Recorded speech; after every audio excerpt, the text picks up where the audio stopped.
श्रीमद् भागवत गीता अध्याय 5 कर्म संन्यास योग। अर्जुन ने कहा, हे कृष्ण, कभी आप संन्यास माध्यम से कर्म करने की और कभी निष्काम माध्यम से कर्म करने की प्रशंसा करते हैं। इन दोनों में से एक जो आपके द्वारा निश्चित किया हुआ हो और जो परम कल्याणकारी हो, उसे मेरे लिए कहिए। श्री कृष्ण भगवान ने कहा, संन्यास माध्यम से किए जाने वाले कर्म और निष्काम माध्यम से किए जाने वाले कर्म, ये दोनों ही परम श्रेष्ठ को दिलाने वाले हैं, परंतु सांख्य योग की उपेक्षा निष्काम कर्म योग श्रेष्ठ है। हे महाबलु, जो मनुष्य न तो किसी से घृणा करता है और न ही किसी की इच्छा करता है, और वह सदा सन्यासी ही समझने योग्य है, क्योंकि ऐसा मनुष्य राग द्वेष आदि सभी द्वंद्वों को त्याग कर सुख पूर्वक संसार बंधन से मुक्त हो जाता है। अल्पज्ञानी मनुष्य ही सांख्य योग और निष्काम कर्म योग को अलग अलग समझते हैं, न कि पूर्ण विद्वान मनुष्य, क्योंकि दोनों में से एक में भी अच्छी प्रकार की स्थिति पुरुष दोनों के फलस्वरूप परम सिद्धि को प्राप्त होता है। जो ज्ञान योगियों द्वारा प्राप्त किया जाता है, वही निष्काम कर्म योगियों को भी प्राप्त होता है। इसलिए जो मनुष्य सांख्य योग और निष्काम कर्म योग दोनों को फल की दृष्टि से देखता है, वही वास्तविक सत्य को देख पाता है।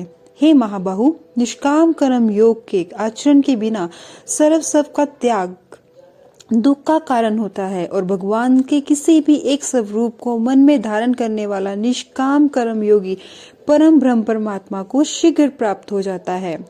कर्म योगी इंद्रियों पर विजय प्राप्त करने वाला होता है और सभी प्राणियों की आत्मा का मूल स्रोत परमात्मा में निष्काम भाव से मन को स्थित करने कर्म करता हुआ भी कभी कर्म में विलुप्त नहीं होता है।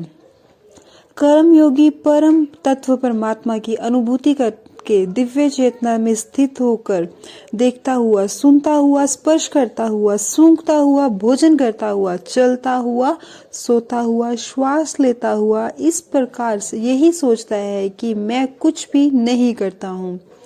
कर्मयोगी बोलता है, त्यागता हुआ, ग्रहण करता हुआ तथा आंखों को खोलता और बंद करता हुआ भी यही सोचता है कि सभी इंद्रियां अपने अपने विषयों में प्रवृत्त हो रही हैं, ऐसा धारण वाला होता है। कर्मयोगी सभी फलों को परमात्मा को समर्पित करके निष्काम कर्म के भाव में करता है, जो उसको पाप कर्म सभी स्पर्श नहीं कर पाते हैं, जिस प्रकार कमल का पत्ता जल को स्पर्श नहीं कर पाता है। कर्मयोगी निष्काम भाव से शरीर, मन, बुद्धि और इंद्रियों के द्वारा केवल आत्मा की शुद्धि के लिए ही कर्म करते हैं। कर्मयोगी सभी कर्म के फलों का त्याग करके परम शांति को प्राप्त होता है, और जो योग में सिद्ध नहीं, वह कर्म फल को भोगने की इच्छा के कारण कर्म फल में आसक्त होकर बंध जाता है। शरीर में स्थित जीवात्मा मन से समस्त कर्मों का परित्याग करके वह न तो कुछ करता है और न ही कुछ करवाता है। तब वह 9 द्वारों वाले नगर में आनंद पूर्वक आत्म स्वरूप में स्थित रहता है। शरीर में स्थित जीवात्मा देह का कर्ता न होने के कारण इस लोक में उनके द्वारा न तो कर्म उत्पन्न होते हैं और न ही कर्म फलों से कोई बंधन रहता है, बल्कि यह सब प्रकृति के गुणों के द्वारा ही किए जाते हैं। शरीर में स्थित परमात्मा न तो किसी के पाप कर्म को और न ही किसी के पुण्य कर्म को ग्रहण करता है, किंतु जीवात्मा मोह से ग्रहित होने के कारण परमात्मा जीव के वास्तविक ज्ञान को आच्छादित किए रहती है। किंतु जब मनुष्य का अज्ञान तत्व ज्ञान द्वारा नष्ट हो जाता है, तब उसके ज्ञान के दिव्य प्रकाश से उसी प्रकार परम तत्व परमात्मा प्रकट हो जाता है, जिस प्रकार सूर्य के प्रकाश से संसार की सभी वस्तुएं प्रकट हो जाती हैं।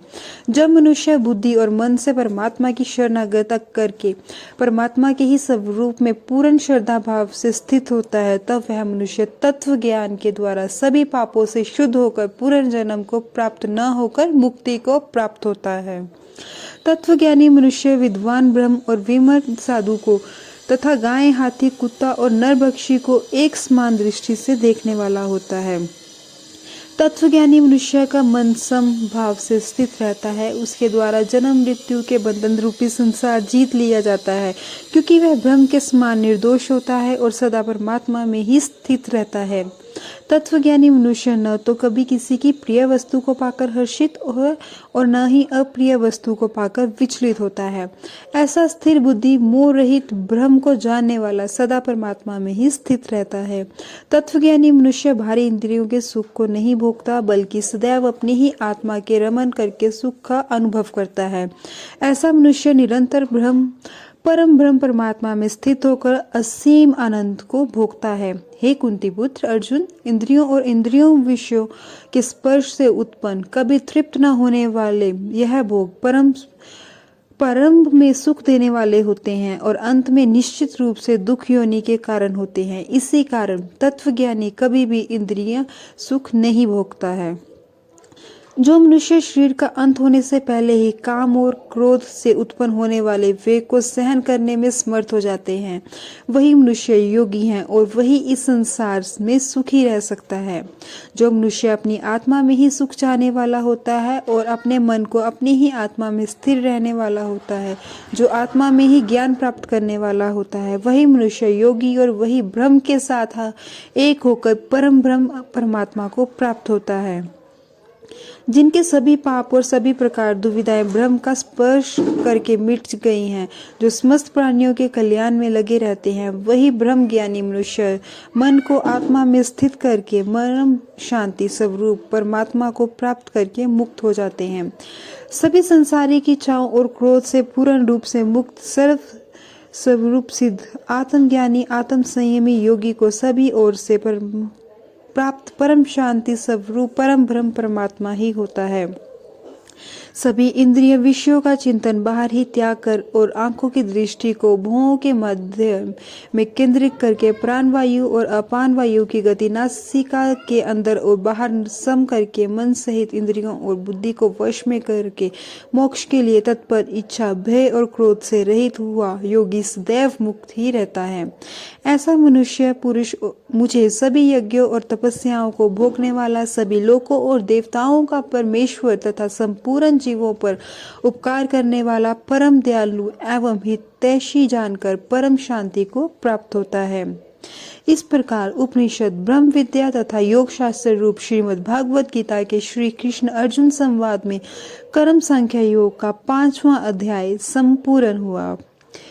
हरिओम तत्सत।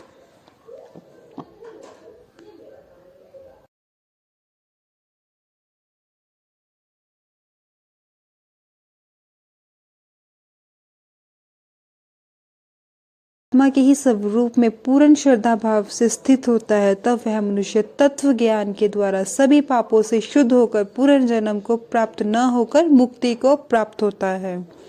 तत्वज्ञानी मनुष्य विद्वान ब्रह्म और विमर्श साधु को तथा गाय हाथी कुत्ता और नरभक्षी को एक समान दृष्टि से देखने वाला होता है। तत्वज्ञानी मनुष्य का मन सम भाव से स्थित रहता है, उसके द्वारा जन्म मृत्यु के बंधन रूपी संसार जीत लिया जाता है, क्योंकि वह ब्रह्म के समान निर्दोष होता है और सदा परमात्मा में ही स्थित रहता है।